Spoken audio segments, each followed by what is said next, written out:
All right, let's go on to the program. We have a great panel waiting patiently here. So disruptive technologies such as WeWork, Uber, Airbnb, and Amazon continue to have a tremendous impact on the real estate industry in our cities. While most of the focus has been on threats to the commercial real estate industry, our panel takes a fresh look at the opportunities within commercial real estate to partner with and profit from these emerging formats as they continue to revolutionize their segments. Our moderator for this session is Natalia Martinez-Kalinina, General Manager of Cambridge Innovation Center in Miami. CIC Miami just celebrated their official opening a few weeks ago. I'm sure some of you were there, and they are leading a dramatic, really exciting repositioning of UM's Life Sciences Park as Converge Miami. They will be a hub of entrepreneurship and technology, and they're poised to grow into a full-blown innovation district in the years to come. We've asked Natalia to tell us a little more about CIC Miami as part of this panel, and I'm going to introduce her, and then she'll take us off into this first group. Natalia is an organizational psychologist and strategist focused on merging innovation, entrepreneurship, and community impact. Prior to CIC, she served as Chief Innovation and Technology Officer for a youth empowerment nonprofit in Cuba, as well as a product strategist for Ultimate Software, a global $4 billion human resources software company. Please welcome Natalia Martinez-Kalinina.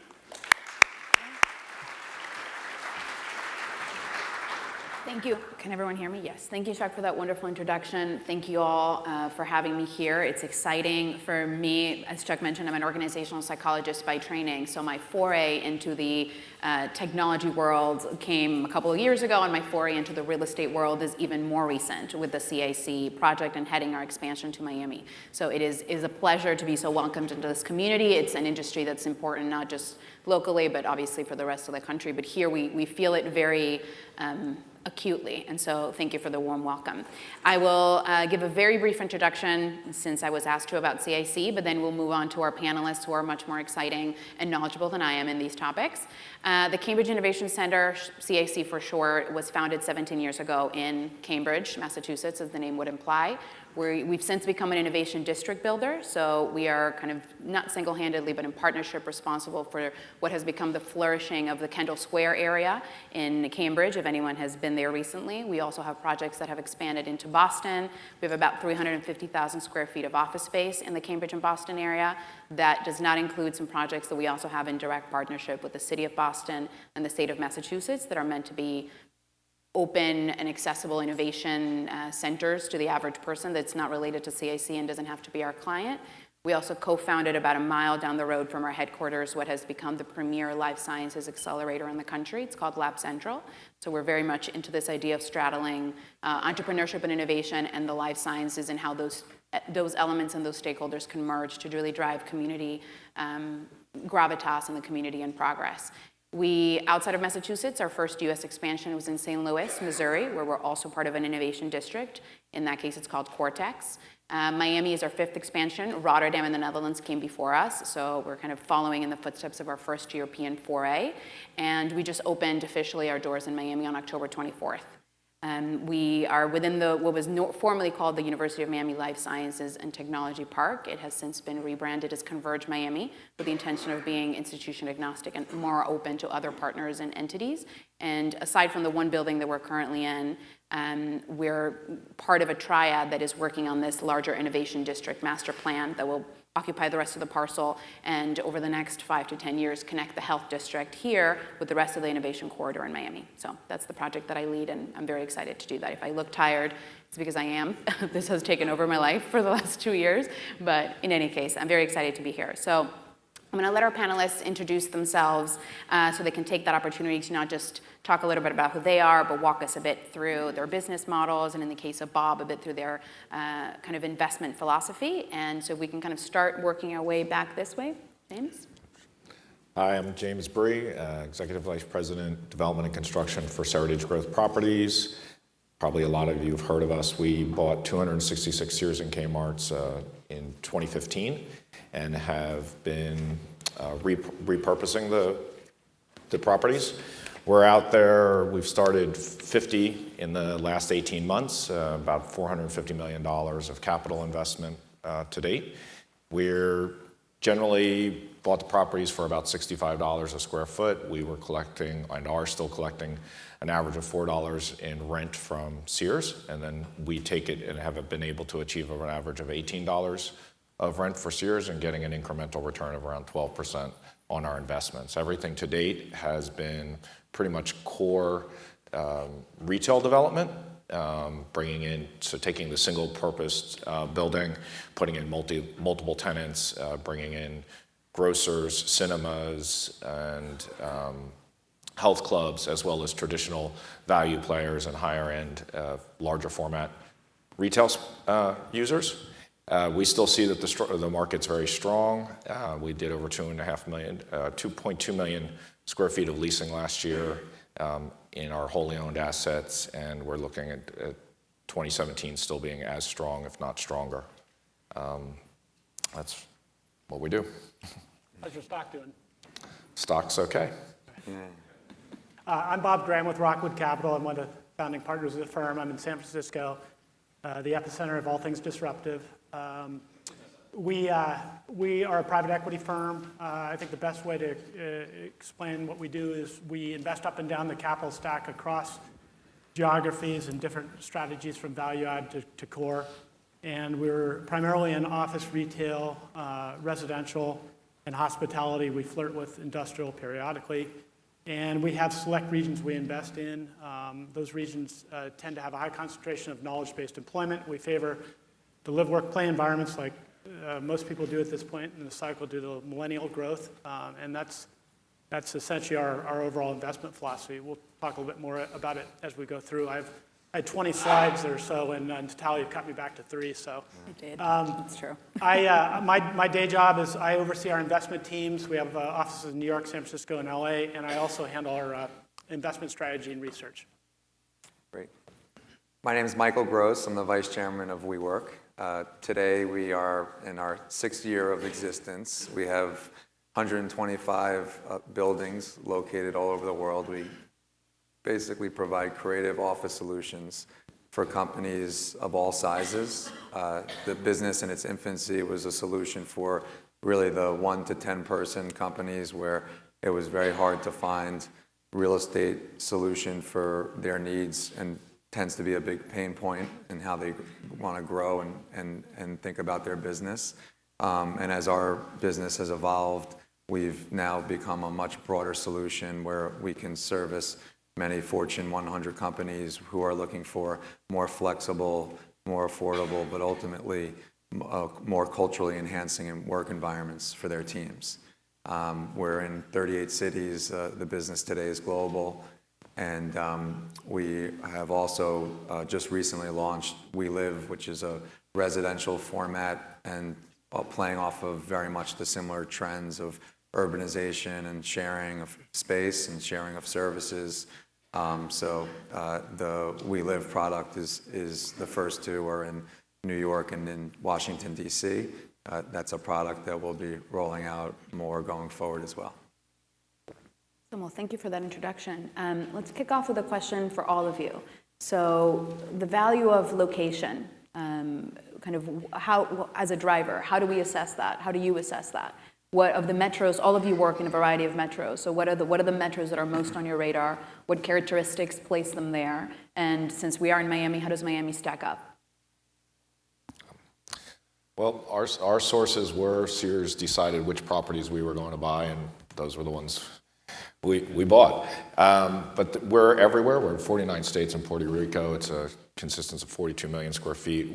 We're not in any downtowns. They're much more suburban markets, even if we're in a major metropolitan area. We are seeing interest across the country. We have tremendous in South Florida, California. We're up in Redmond is busy. But we've started our projects in Memphis, Anchorage, Massachusetts, Anderson, South Carolina. We're seeing business everywhere. We, as I mentioned, are focused on knowledge-based employment areas primarily. One interesting thing that's happening right now in the country is we're actually running out of labor, and the current administration is probably not going to help that much. And so there are areas like Portland and Seattle and others that are growing quickly because of the access to talent. And real estate is really, it's occupied by tenants, and the tenants need employees. And so one of the things that we're really focused in on are areas that are conducive to growth. I live in San Francisco, the People's Republic of San Francisco, where we have a great basketball team and terrible housing policies. And so what ends up happening is we are a wonderful exporter of talent to other parts of the world because it's too expensive for people to rent apartments or buy homes or what have you. I guess you're one of the exceptions. You're coming our way. Smart. But in any event, the point is that we're focused in on areas like Boulder. We bought a big apartment project in Boulder. Why did we buy it in Boulder? Well, Google is going from 400 to about 1,500 employees right next door. And you can go on in each of these locations about the value of location. We have what I would characterize as the Navy SEALs of Google and Amazon in two of our buildings. And location is, these are the engineers that tell the Bezos up in Seattle where they want to be. So the value of talent is really what's driving location today. I think you guys obviously are seeing a bit of that, but in certain locations, rent is really not a factor. It doesn't matter. Not when the value of the talent can change industries. Yeah, I mean, location for us is really critical because the whole underlying sort of driver of our business is that we're seeing these massive societal shifts in behavior and how, driven by millennials, but we're actually seeing that it's much broader than that today. But this movement towards urbanization, the high IQ, high momentum cities are attracting more and more of the young workforce. And then, when you look at the numbers, they're pretty staggering in terms of just as of today, almost half the workforce is millennials. And when you look out by 2030, they say 60% of the world's population is going to be in these big, is basically going to be in urban centers. And so that movement and to, the underlying fact that most of these core cities today are already very expensive. And so you're seeing the workforce get pushed out further and further. And I think you have a few themes. We look for density. We look for access to transportation. We look for buildings that provide, great light and energy. But I think the underlying, shift is that as we see, the core New Yorks and San Franciscos, the demand is there and still strong, but you're really starting to see a lot of these secondary U.S. cities that are populating markets like Austin where, we can't open buildings fast enough. And that trend, I think, will continue. And I think part of this movement is a more flexible transient lifestyle. And this new workforce does not want or expect to have the dream of the suburban office and the big corner office. And so most of the development that took place in the 80s and 90s sort of pushed people back away from the city, from the downtowns, into these suburban campuses. And I think the big disconnect right now that I think WeWork is part of solving is being able to bridge that gap between this sort of new way of work and giving people flexible solutions and environments that are going to really appeal to a broader lifestyle, and at the same time connecting some of these bigger companies with access to be able to work in the locations in the cities that they want. And I think that's the location driver, and we get to benefit from seeing it as a global trend. As I said, we're in 38 cities today and doing a lot of development now and throughout Europe.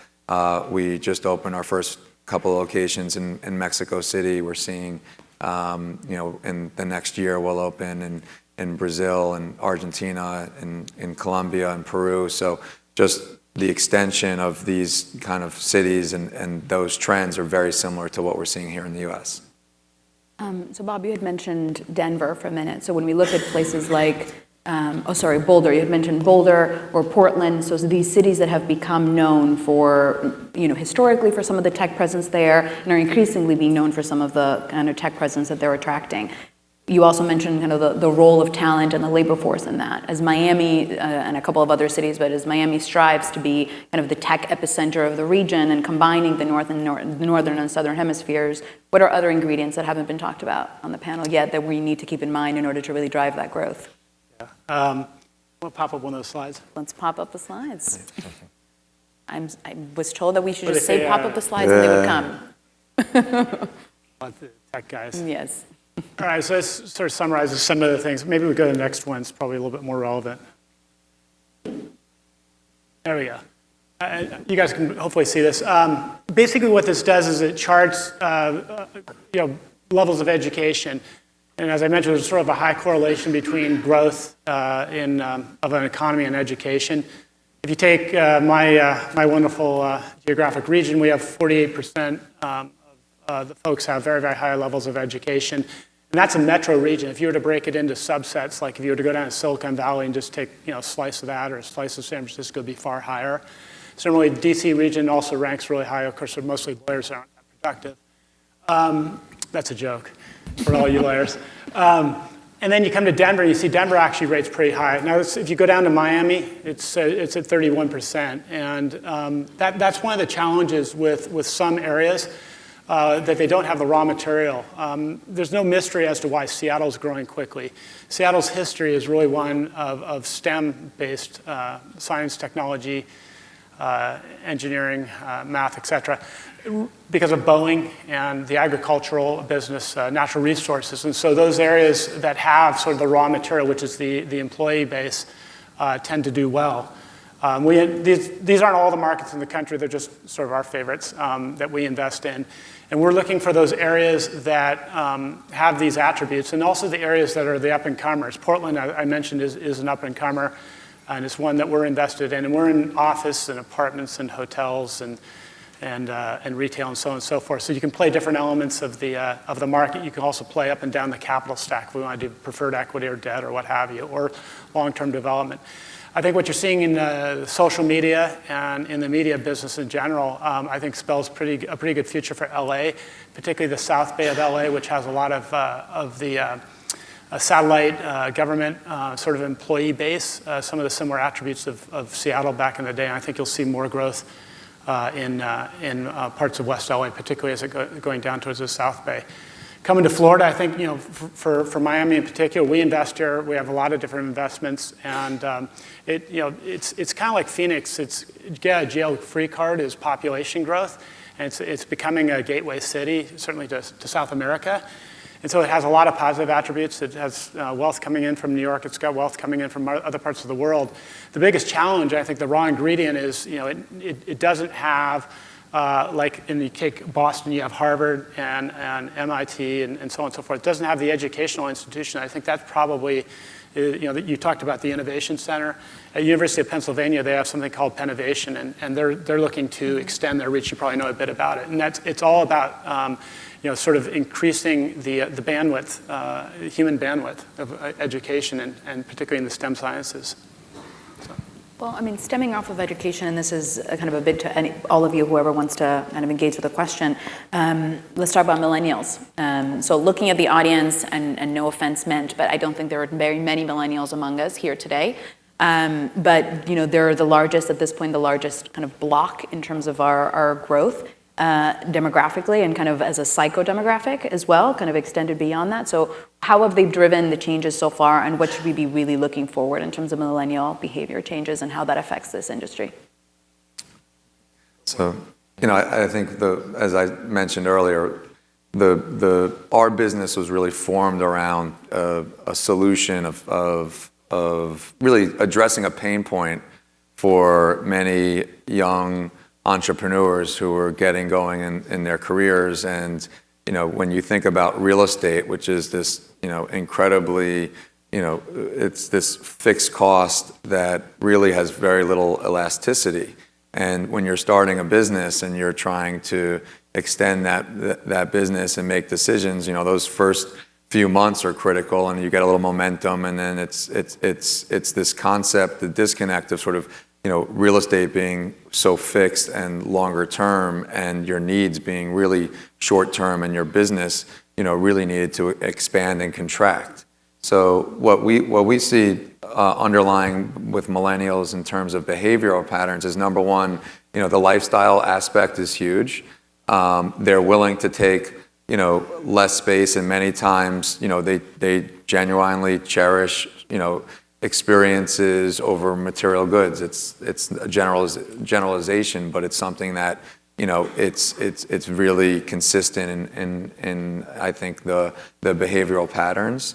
And so, what we've really seen in the evolution of that is the willingness to take less space, share that space, be part of something bigger than yourself, give back.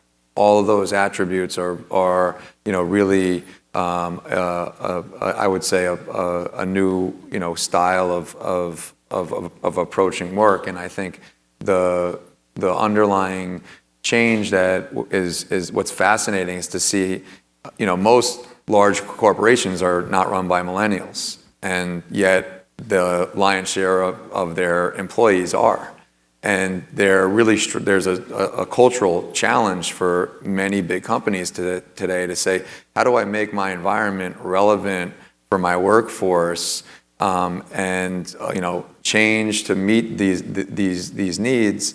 And I think you're seeing more and more companies, and that's something we're touching today. More and more of these companies are starting to really realize that real estate and their space is so vital for their ability to retain and recruit talent.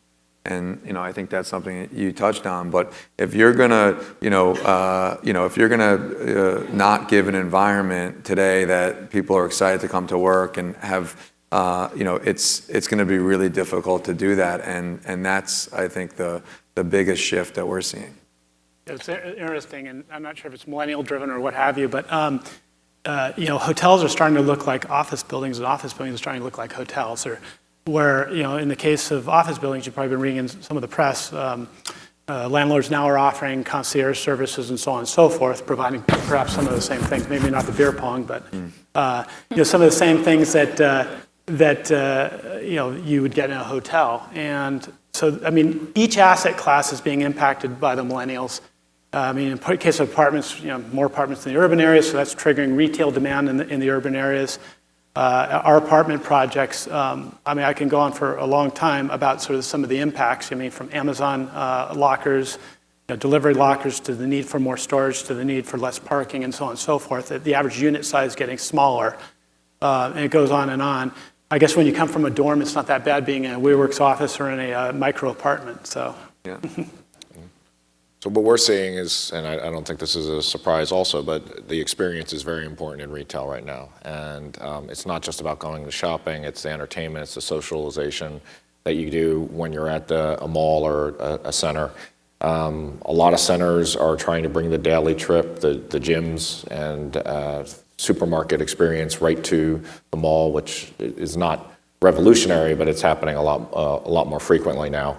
And also the level of design of the centers has, I think, risen quite a bit in the last 10 years, because people do like to shop in better experiences or go and hang with their friends at something that's more nice. And so that's what they're doing. And it's part of what we're doing is we're transforming the old Sears building. And you'll see in some of our projects, we're trying to do it often collaboratively with the mall developer if we're on a mall. But often you'll go and it's pretty incredible what you can do to a building and how you can make it look modern and how the consumer reacts to it. So yeah, just to follow up on that, I think a lot of the challenge is there's a design component of this, which is obviously critical, and I think millennials and just overall, there's a desire for a more authentic experience, something that feels real to them. And so what we see is it's not enough just to design beautiful space. that is something that can be replicated. But it's really in the curation of the space, and it's in how you activate that space. I mean, why technology is such a huge part of our business is because technology really is the connective tissue that allows us to have our 100,000 members all over the world basically be interacting on a daily basis with each other, sharing ideas, offering, hey, I'm looking for a graphic designer and I need this. And so you're able to expand outside of just the physical walls, which is a huge component. And at the same time, the technology of how you're able to manage and operate your spaces and be able to communicate, hey, there's an event, there's a speaker, there's a demo day. All of those things, if they're not sort of built into your space and built into your real estate, it makes it much more difficult to be able to activate those buildings. And so the technology side of this is something that it really allows and fosters the space to be not just more efficient, but ultimately far more enhancing to the overall experience for all of our members and the space itself. So what happens when millennials age? When millennials start having Well, children? I turned 40 last year, and as my partner and the founder of WeWork said, I was officially off brand. So I took that in stride. But the reality is our biggest growth today is people over 40 years old, and they're starting second and third aspects of their career, and they just want to change. Our tagline is do what you love, and they're at a different stage of life. And we've so many, we're based in New York, where we have north of 35 buildings, and so that's our critical mass city. But you walk around today, buildings in Midtown Manhattan that are WeWork, and you've got it's as many law firms or hedge funds. So I think the evolution this is a mindset, and we used to say it was really a millennial, but we say now it's more the we generation. It's sort of this desire for a different way of working and living. So what we see is as our base matures, the needs, you still have to address that basic underlying. People want flexible space, and they want to be able to utilize that space and kind of grow in and out of it. But as the membership grows and matures, the ability to offer a new range of services, and that could be different healthcare packages, it could be daycare centers. There's so many aspects of what we're doing today that sort of meets the needs of a growing base and a growing a growing audience that I think 6 years ago we didn't have the capacity or the ability to meet those needs, but today it's we're seeing it's a big part. And even when we talk about We Live, the reality is the demand for housing in these big urban centers for empty nesters is massive. It's a huge opportunity in the market today because there's a desire again when that the density and living in the city and having all this energy, being able to provide a whole different generation to that is something that I think if you look out over the next 5 to 10 years, it's going to be a huge value driver. Yeah, so some of it's secular and some of it's cyclical. So what's happening, and I can go as far as just serving sort of people within our company. So they buy the condo or they rent, and then they buy the condo in town, and then they have a kid, and next thing you know, they realize that they can't get into a private school in San Francisco or in New York or what have you, LA. And so then what they do is they move out to the first ring. They're not moving out to the third ring. And I think the suburbs that are likely to do well, and the ones that we are targeting, are the ones that have urban attributes. And so those, and you guys are going out, you guys are going to Bellevue and areas like that you historically wouldn't have gone. And so you follow your customer, and your customer is going to go out to those areas. The other is, and you mentioned the boomers, I guess I'd really be kicked out of your company. I'm a lot older than you. But the point is that you have a lot of people that are the empty nesters are moving into the urban areas, but you also have a fair number of boomers that are renting. And we all know what's happened with wealth, and in some instances, I think people out of necessity now are renting because of perhaps in their retirement years not having as much money as they once had in 2005, 6, 7. And so that may be out of necessity. And the value proposition of owning, I think perhaps it got a little tarnished in the last cycle. So you don't necessarily need to own. You can rent, and in some cases that may be a better thing to do. So James, you and I had talked a little bit about this yesterday, but I'd love anyone else's thoughts as well on this. I'm going to be a little bit contrarian just on purpose to kind of get us to the polar extreme. But I get my groceries from Instacart. I haven't gone to a grocery store in I don't know how long. I have daily Amazon deliveries of every random thing that I need. I purchase most of my things online. So what's convinced me that brick and mortar retail is not a thing of the past? So one thing is there's always been disruption in the industry. Department stores used to be in downtowns in the 1800s, and then they went out to the suburban shopping centers in the 60s and 70s. And then there's always been bankruptcies and consolidations, Federated, buying up a lot of department stores and then merging with Macy's. That's nothing new. I mean, and having to backfill spaces. And even less than 10 years ago, there were bankruptcies just due to competition.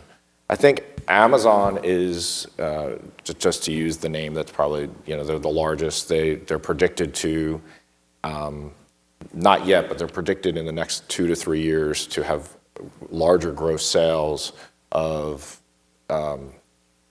goods than Macy's. And I think that's interesting. But if you go to goods centers, you still see a lot of people.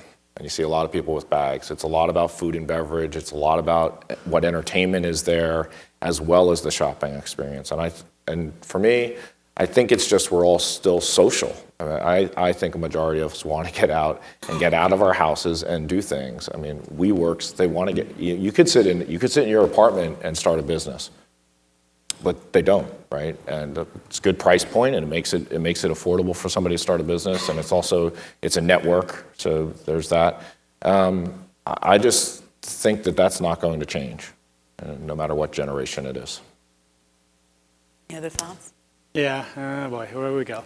All right, so we invest in retail that is internet resistant, or it's either trophy or trauma in retail right now, and so we're working on a property in the New York metro area where it's a retail center that has no economic reason to exist anymore, so it's going to be a scrape, and we're going to build a lifestyle center similar to one we own in Orange County. The one in Orange County has retailers that are experiential. You can eat, you get coffee and so on, and it's a community center. We have a farmer's market, and so it creates a sort of an experience for people to come shop, and that's the kind of retail we want to invest into. Now, so what has e-commerce done? I get Amazon and so it's fun to watch them. So they use predatory pricing to drive Barnes and Noble and Borders out of business, and now they're coming back into the business. Classic strategy. But there's actually something that really Amazon and the other e-commerce retailers have done, and that is they've created price transparency. You can't buy a tennis racket, you can't do anything without having a pretty clear understanding of what pricing is. And so the local sporting goods or what have you has really no pricing power. And that to me, I mean, you used to be able to rip off some, when there was no information, it was easier to sort of have non-competitive pricing. But now everything's competitive. And that, whether it's in hotels or in buying a tennis racket. The other is in Amazon Fresh. I was in one of our, we did one of these really authentic, cool rehab deals in Jersey City, brick and timber apartments, and it's lofts, and everybody loves it. So you go in there, the parking's underutilized, the storage is at capacity, and there's a waiting list. And there's Amazon deliveries, Bonobos too, but we won't worry about that for today. He isn't here, so I'm not going to give him any kudos. And what it's doing is it's actually hurting Whole Foods, and it's hurting the restaurants. And if you're not going to a restaurant, you're not going to consume the other things. And so this all has sort of a spin-off and an effect. You probably read in the Journal or what have you today, the QS, the quick serve restaurants, they're having some problems, and that is we're over-restauranted, and people are are consuming at home. You have delivery, I guess. You guys have We Eats, or is it just Uber Eats? Anyway, there's a lot of delivery stuff going on. So, Wheaties. Yeah. There you go. Yeah, I mean, I think from an overall like retail perspective, I think getting back to sort of millennials and behavioral shifts, I think number one, the branding and if I think about like branding, and 10 years ago it was big brands, bold, wearing on your shirts, and today it's really so much more subtle than that. And so, what the consumption is and where the focus on allocating dollars, I mean, I think much more, as I said earlier, towards experiences. That might be travel, that might be events, music festivals, as opposed to buying, those, really, expensive sweaters, and minus sneakers and maybe hats, where there's still a lot of consumption there, or discretionary consumption. But I also think luxury itself, or the definition of luxury, is changing so fast.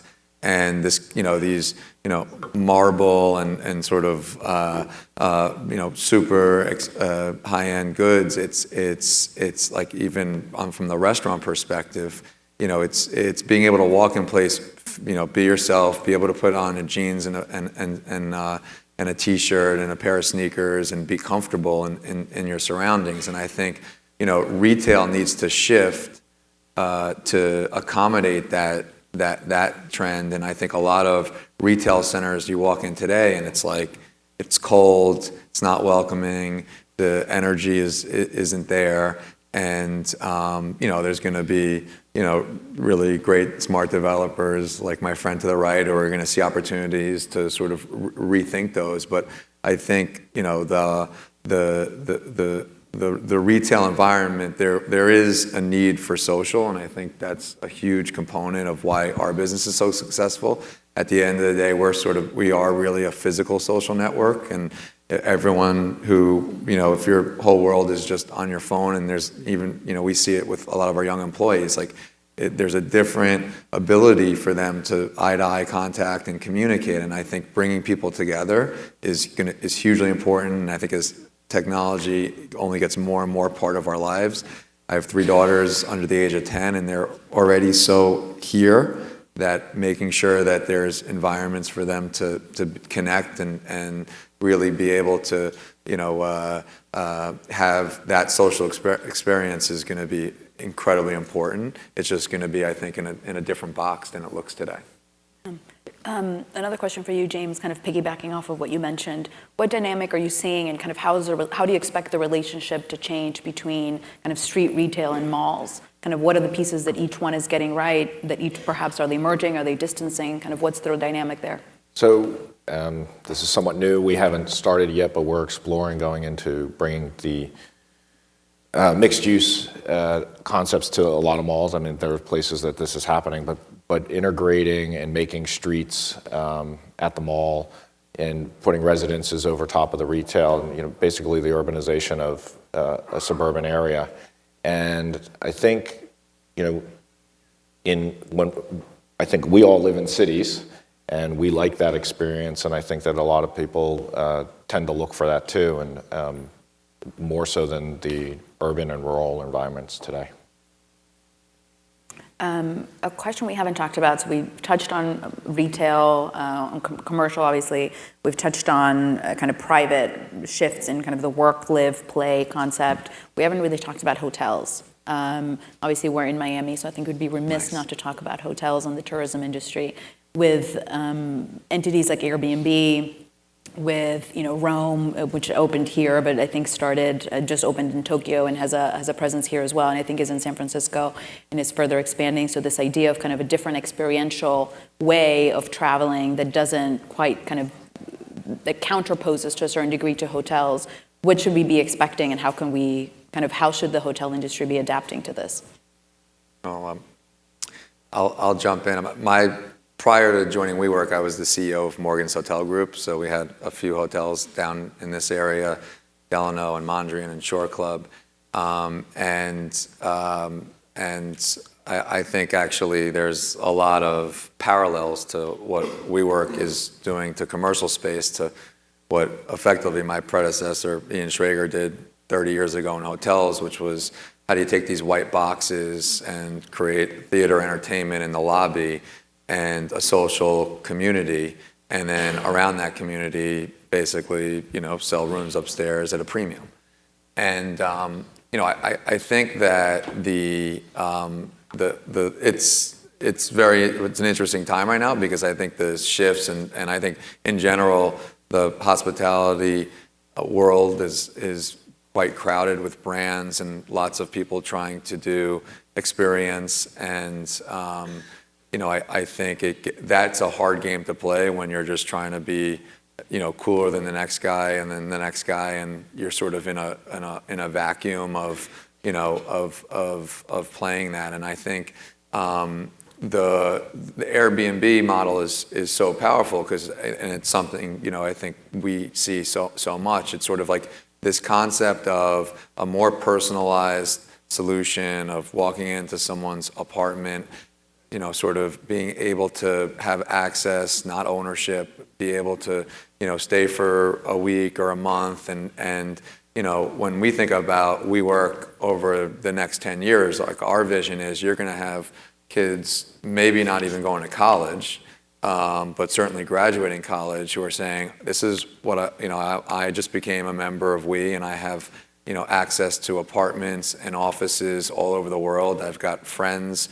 I live 3 months in Miami. I'm in Berlin for 4 months. I spend 2 months in Shanghai, and I take 2 months off. And by the way, I make $42,000 a year. And I think that's like really, when you think about it, you can be a WeWork member and between WeWork, We Live, it's, you can have that exact storyline and spending, $1,500, sub $2,000, a month. So I think that the hotels have to respond. I think hotels are, the benefit is they have the meeting rooms, the spaces. So as you start to try to get into that business traveler and group segment, it's very difficult for an Airbnb to sort of compete with that. But I think the hotels are going to have to shift and do it quickly. Yeah, I agree with most of what you have to say. Airbnb is yet another startup in San Francisco. They have 50 data scientists and growing. So why do they have 50 data scientists? That's because they're mining all the data of all their members in order to cross-sell them theater tickets and restaurants and yada, yada, yada. And so, and the same thing, they're talking with EQR and the apartment owners now. The apartment owners have all these bodies, but they have to actually figure out how to capitalize on that data. And so a lot of this is about data and capturing that data and cross-marketing it and so on and so forth. The hotel industry, I think, it's over. There's too many of them, and there's sort of the Airbnb effect, and there's, frankly, again, total price transparency. That started about a decade ago with Expedia and Hotels.com and so on and so forth. It's a tricky business, and you mentioned the experiential side of it. Well, as an investor, if I want to invest in a hotel is an operating business. And by the way, if the food and beverage is now 50%, the standard in New York, am I really buying a hotel or am I buying a bar? What am I buying? So it's an interesting situation, but it is experiential, and I think what Ian Schrager did and some of the others, Equinox, I read about that. I think they're going to be doing an Equinox branded hotel on the west side in Hudson Yards, I believe. And I think that's great because it seems to me like it's a surprise when they go to a hotel and they actually have a good gem. Equinox obviously will capitalize on that. Hotels, that's an area we're looking at, and in the mixed use environment, also getting the transients and the day trips, but it's a lot trickier on structuring those deals in a joint venture way, and so we just haven't gotten into it yet and haven't explored much of it. Just the one thing I think that underlying trend, and again, going back to millennials, but I think much broader, health and wellness is such a driver of people's decision making today, and it goes way beyond the food, the exercise. Just it's really lifestyle, and like Denver is a market where we have a few buildings, and it gets to the lifestyle where we used to throw happy hours at whatever it was 6 o'clock. And our members came back and said, no, we're living in Denver, or because of this great lifestyle, and we want to get out. And so, that their work days might end at 4:30, and because they want to go, and they're going to go do a hike and go for a run, and they're back at their computers and working late at night. But it's those are sort of the shifts that we see pretty consistently, and I think health and wellness is going to be, from a product perspective, a critical component of meeting the needs of this generation, and it's very clear that that's not a fad, that's a permanent shift, and it's moving quickly. So I'm going to start to wrap us up a little bit so we make sure that we leave room for questions from the audience. But switching gears, pun kind of intended, but mostly not, driverless cars.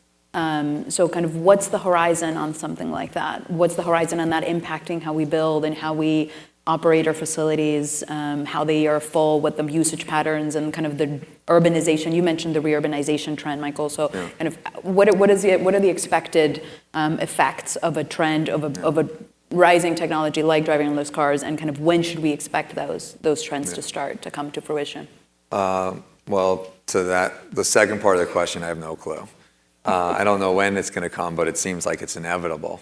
I think what you're really touching on is sort of like these cities' infrastructures are not built for this density. It's just not. So what you have, and what we're seeing is our product is expanding, is it's not just, it's being in the core downtown, but that drive from San Francisco to Palo Alto that used to take 40 minutes, probably today takes close to 2 hours in traffic. So what we're seeing is the ability to populate WeWorks along the way, and so if you're a member of a location anywhere, you basically have access all over the world. So it's almost like a gym model. So dealing with the traffic component is hugely important when you're thinking about logistics and being able to serve the needs of these new workers, because whether it's driverless cars or high-speed trains, the reality that those things are coming, and they'll probably take a little pressure off. But at the end of the day, the infrastructure is not there. These cities are overcrowded, and I think it's going to be very, very interesting. I mean, one of the amazing things about Miami is you have this amazing city, beautiful beaches, you have a downtown that's thriving, that you've got so many components here that 10 years ago it was piecemeal, and you didn't really have the density downtown yet. Wynwood didn't really exist in its current form as sort of being a creative center, and you had sort of the beach, which was sort of viewed as a place to go party but not work. And so 20 years ago when I graduated college, I moved down here and got to experience that, which was fun. But the reality is today, I was out for dinner last night in Brickell, and just so blown away by the pace of change. And there's a legitimate urban downtown in Miami you can have the weather, you can have a relatively low cost of living, and you've got that urban center, and you've got all this other stuff around you, which I think is going to make Miami as one of the most attractive cities to live in. If you can if this ends up being a world where you aren't tied down by a job of being, you can sort of pick where you want to live and then make your living. It seems to me like Miami, looking out over the next 10 to 15 years, is only going to get stronger. Topic was driverless cars. The topic is driverless cars. Right, so a couple things. Tesla's based in the Bay Area, and Google's driverless cars are actually in one of our buildings, which they actually just bought from us. It's Google's X division that is doing that, and they've just spun it out. It's now a separate company. They've become more financially disciplined with these moonshot projects. But nonetheless, so I don't know. The theory here is that driverless cars will alleviate traffic, reduce congestion, accidents, so on and so forth. I think that's probably true over time. My sense is the adoption will there's regulatory issues, and we've all read about the Tesla car that got the roof taken off as it went under a semi, and so on and so forth. I actually think an interesting trend is if you're not driving and there's less traffic, you could actually move to an outer urban or suburban, however you want to call it, location. You can actually move out further and read your Wall Street Journal or whatever you want to read on your iPad as you're driving in. So there's some interesting cross currents with driverless technology. So the regulatory jurisdictions haven't caught up to technology, and for now and for a long time, we're still going to be required to provide four cars for every 1,000 square feet of retail we have a center, or 1.75 cars for every residence we build. So, we're going to have to build it. I think that if we have surface parking, and over time that the need for parking goes down, that'll be opportunity for additional density at sites. If you're building parking garages, what do they turn into as there's less cars? I mean, somebody will be creative and find a use. I mean, Bob and I were talking earlier about how well the self-storage industry does, because as people are moving into smaller houses, they don't really get rid of everything. They stick it in a storage unit. It's very likely that over time, if you've got a residential building and it doesn't have the parking demand, you could convert that space to storage. What else is happening on the technology front that we should be keeping an eye out for around the corner? Machine learning, artificial intelligence, genomics. These are all things. I mean, at the end of the day, the solution to cancer and a lot it's all about raw computing power, and raw computing power is going up more and more, particularly with the cloud. So distributed computing and these massive supercomputers. We'll probably have solutions for this, and a lot of it's happening in whether it's in Cambridge or in Mission Bay and UCSF in San Francisco or down in Silicon Valley, and a lot of it's about data and. Big brothers, all kinds of discussions you can have there about ethics and so on and so forth. I mean, collecting the data is great, but what happens if it gets in the wrong hands? So there's just a lot of interesting things that are probably going to happen in our lifetime that are really, really super exciting. And they're very concentrated in only a few locations. I mean, Seattle's got some stuff there in Bay Area, San Diego, and you come back to DC and obviously Boston. Probably New York's got a bright future. I mean, at one point, Google only had a little bit of space, and now they've got over 3 million square feet in New York City, and that's because it's a recruitable location. It doesn't have an MIT or Stanford or what have you. It is a landing spot for a lot of folks, so it's very easily, and you guys know, right? I mean, it's a great spot for landing talent. So I think in there was a lot of initiatives in the biosciences and so on and so forth in the New York area. I think that's an up-and-comer as well. Yeah, I mean, for us, where we invest heavily in technology, I mentioned earlier, sort of on the member-facing side, which is our app and connecting the members. But we have what we call WeOS, which is sort of the operating system for how we design, manage, and operate our buildings. And you can imagine, today we're adding between 10 to 15 buildings every month globally. And so that type of consumption of space, every dollar a square foot we can shave off of cost, or every day we can build it faster, long term for us is huge. So it's really thinking about, we're spending a lot of 3D technology, also how we can market space. So historically, we're selling our buildings in construction zones, pre-opening until, a day or two before they open. And now we have 3D renderings where you can be giving, basically tours of buildings that are opening in 6 months and really walk through it, see it. And so those types of things for our businesses, and I think for the utilization of space is a huge, I think, opportunity. And I think we're going to see more and more of that, not just from WeWork, but as an industry.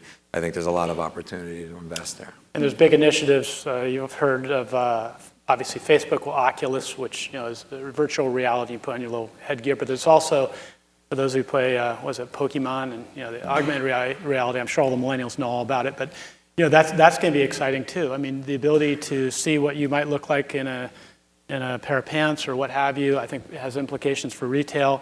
Being able to tour an office building without actually, before it's actually built out, your TIs, and see how it works. And so there's all kinds of companies that are working in initiatives there in the real estate services area as to how to capitalize on that opportunity. It's a pretty exciting time. Obviously, there'll be winners and losers. Anything? It's basically a lot of the same things. It's not disruptive, but the technology that we're seeing in the construction side, making efficiencies in design as well as efficiencies in the actual construction of buildings and the improvements of it. The cost of lead, that's come down significantly, and it's bettering the quality of buildings and the heating and cooling cycles of buildings, and we're just getting better at doing those things. Again, it's not disruptive, but it's a cost savings that can get implemented. So, and the other thing is on the entertainment side, there's a couple concepts that are going to start rolling out this year, and in the VR space, that's going to be, I think, somewhat mind-blowing. That again, it's there are things you need to do outside of your house. Are the ones I've seen. It's like they're really making sure that you need to come out of your house to have this experience. Yeah, just the one other thing I'd add is, for us, it's not just density and sort of compression of space, which is twofold. One is it makes it more affordable, but actually with density and compression, there's more energy, and the overall experience is enhanced. But it's also it's really space utilization. We look at our own buildings. Our buildings at peak times are only around 65 to 68% occupied, and that's pretty consistent for a lot of office spaces. And so it's the ability to, through data analytics and technology, start to better utilization of space, which will end up leading to I think tenants needing less space but being far more productive with it. One thing on office, we didn't really talk about, and for those of you who actually are in the office business, this densification, which has resulted in less net absorption of office space than has historically been the case, because you're cramming more people into the same square footage or less. It's actually creating issues with regard to load. The vertical transportation will render some buildings obsolete or not. HVAC and restrooms. So all these things, there's a plus and a minus to density. There are companies that, in fact, we renovated a building in San Francisco. We bought it in the 2010 time period from the bank, foreclosure, and we renovated it. And the tenants that we put in there, Macy's.com, interesting. Thank God we sold it. And then Riverbed Technologies, and they had like 140 square feet per employee, and I've heard of densities even lower than that. I'm not sure I'd want to work in that environment, and I think it's a real social experiment as to how well collaborative space works for certain industries. It may not necessarily be a good fit. So. Well, on that note, I'd love to open the floor up for questions. I know there are a couple of people walking around with microphones, so thoughts, comments, or more of the question variety, less of the comment variety. So I'm looking at the Rockwood map, and it looks like a political map. The question is, all these urban atmosphere changes, these dynamic things going on, what's happening in the rest of the country? Are they going to lose population, lose economic opportunity? It's a great question. There's winners and losers. It's not all, sea of roses or whatever you want to call it out in San Francisco. You probably read where people are throwing rocks at Google buses and so on and so forth. there are people that are getting disrupted. There are people that live in the Mission District, which was historically an affordable area, and next thing you know, they're getting pushed out as rents rise and so on and so forth. There are other parts of the country that, I think, obviously, the auto industry, part of that is due to changes in the auto industry. We're in a global labor market, and so you can design and source labor, throughout the world. But, when one thing becomes a train wreck, sometimes, there's an opportunity. I think battery technology, there's a lot of infrastructure in Detroit, and there's a lot of, slack labor. Google's in Detroit, and there's a battery manufacturer in Detroit. So, and there's some things going on there. So while it's not dynamic and it's not on our map, and I'm sure there's probably a bunch of great deals in Detroit, just like there is in Boise, Idaho. You can only do so many markets. It's just that those markets, are easy on entry and tough on exit, and it's just tougher to get your arms around the employment growth. But when you have the raw material, look what happened to the textile industry. It sort of got hammered. And then you had data centers go into former, and we used to own a portfolio of data centers, which is a whole hour discussion unto itself. But what do you need? You need infrastructure. You need a lot of power and cheap power. So these former textile mills were repurposed. And so I think for every area there's an opportunity to reinvent itself, and that's what is probably great about America. Not that I support our current regime.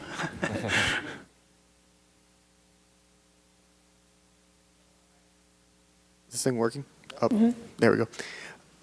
Well, you guys were talking about driverless cars. The thing that I'm curious about is, people with cars. Do you really think driverless cars is gonna get rid of people having cars? Because people are still gonna. I just think people are still gonna have them, or they may just have cars that are driverless that they just want to park or something. So I'm a little bit of a gearhead. So I'm probably the antithesis of the shared economy. I don't always share my car, and I have more cars than I have people in the household. So but I'm probably not the generation. I think the younger generation. For example, when I was in Jersey City, at our project there, a really cool renovated product, and very very few own cars. So I think it to some extent varies by geography. If you're in Phoenix, you need a car. Now, maybe if you're living in downtown Phoenix, there's a lot of housing being built in Central Avenue and so on and so forth. So I think that, I think there's going to be a reduction in the number of cars owned over time. I don't think it's going to be as quick as everybody thinks. I think, like a lot of things, the uptake takes a while. And I'm not planning on dying anytime soon.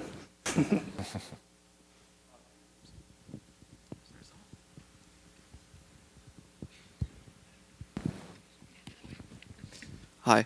I had a specific question. I want to return to the question of virtual reality because I have some friends who are in that industry, and recently I went to one of their events. They were doing something with virtual reality, and they're doing these video games, and they're really immersive. You literally feel like you're in the game, you're shooting the person on your own, and that kind of got me thinking, personally, in the future, in about maybe 10 to 15 years, is it possible, and if it is, that a lot of people will be living in this virtual world and they will have no need for the likes of entertainment or actually physically moving anywhere or even living anywhere, technically. Because, really, at this point, the way it is, I see it happening in about 10, 15 years. Now, this sounds dystopian, but really, it's possible. If this does happen, or theoretically, what do you think? How do you think that would affect real estate and our profession, our industry in general? Oh, shit! Well, I'm not a futurist. I don't think any of us are. Hopefully there's not a world where we just live with an Oculus thing on our head and so on and so forth. It sounds kind of depressing to me. Maybe to reduce crime, we could actually do virtual crime.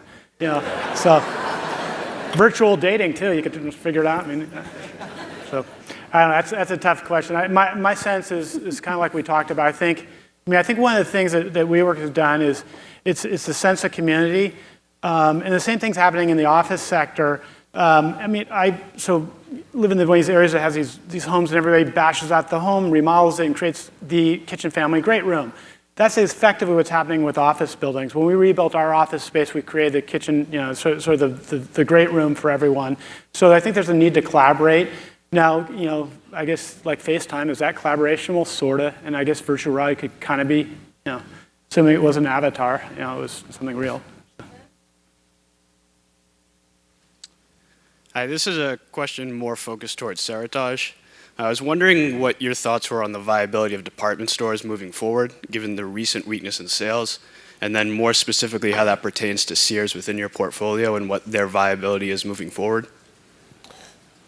So we watch it very carefully. Actually, Macy's closing stores is competition for us when we're trying to lease a Sears building. We have very little overlap with where they've closed, but it is competition. When Sports Authority closes, that becomes competition. Department stores, just like all retailers, have to reinvent themselves more frequently than they generally do. And I think the good ones still will. When the viability of Sears, they just had an announcement yesterday or 2 days ago. They give a lot of visibility into how they're trying to fix their business, to be determined. But I think there's a lot of runway for us if something ever did happen. That's just more opportunity for us, more opportunity for other people to repurpose real estate. I don't believe we're going to live in a virtual world where we only socialize through VR. We haven't talked about, I'm surprised we haven't brought the word omni-channel. Yeah. It's like the hot thing in retail. So I think that department stores and other retailers that can become omni-channel, one of the big issues, and I guess Bonobos has sort of cracked the safe on this one a bit, is you need to have an experience of returns, and then they can upsell you and so on and so forth. So I wouldn't be surprised if Amazon, whether they bought a Sears or Macy's, if they got into the bricks and mortar side of the business. Because you do need, one of the big issues is sort of the logistics of returns and so on and so forth. Right now, Amazon is subsidizing, which is great for all of us, but the long term of that is debatable. It's also not efficient. Yeah. Sending packages Well, the last back, mile, and that's right, why you're yeah. seeing Amazon go into the urban areas is, in order to get closer to your customer. So, I think we have time for one more question. I just have one question regarding different cities that you feel are going to be expanding. You mentioned Austin as one of the cities earlier on in your conversation. Are there any other cities you see expansion or companies moving into? For our business, it's actually we're in to date, with the exception of Phoenix, we're on the which we will be Scottsdale, but so we're in all those. But we're also interesting. Austin, Nashville, Dallas is actually a market we just opened, which has some strong demand.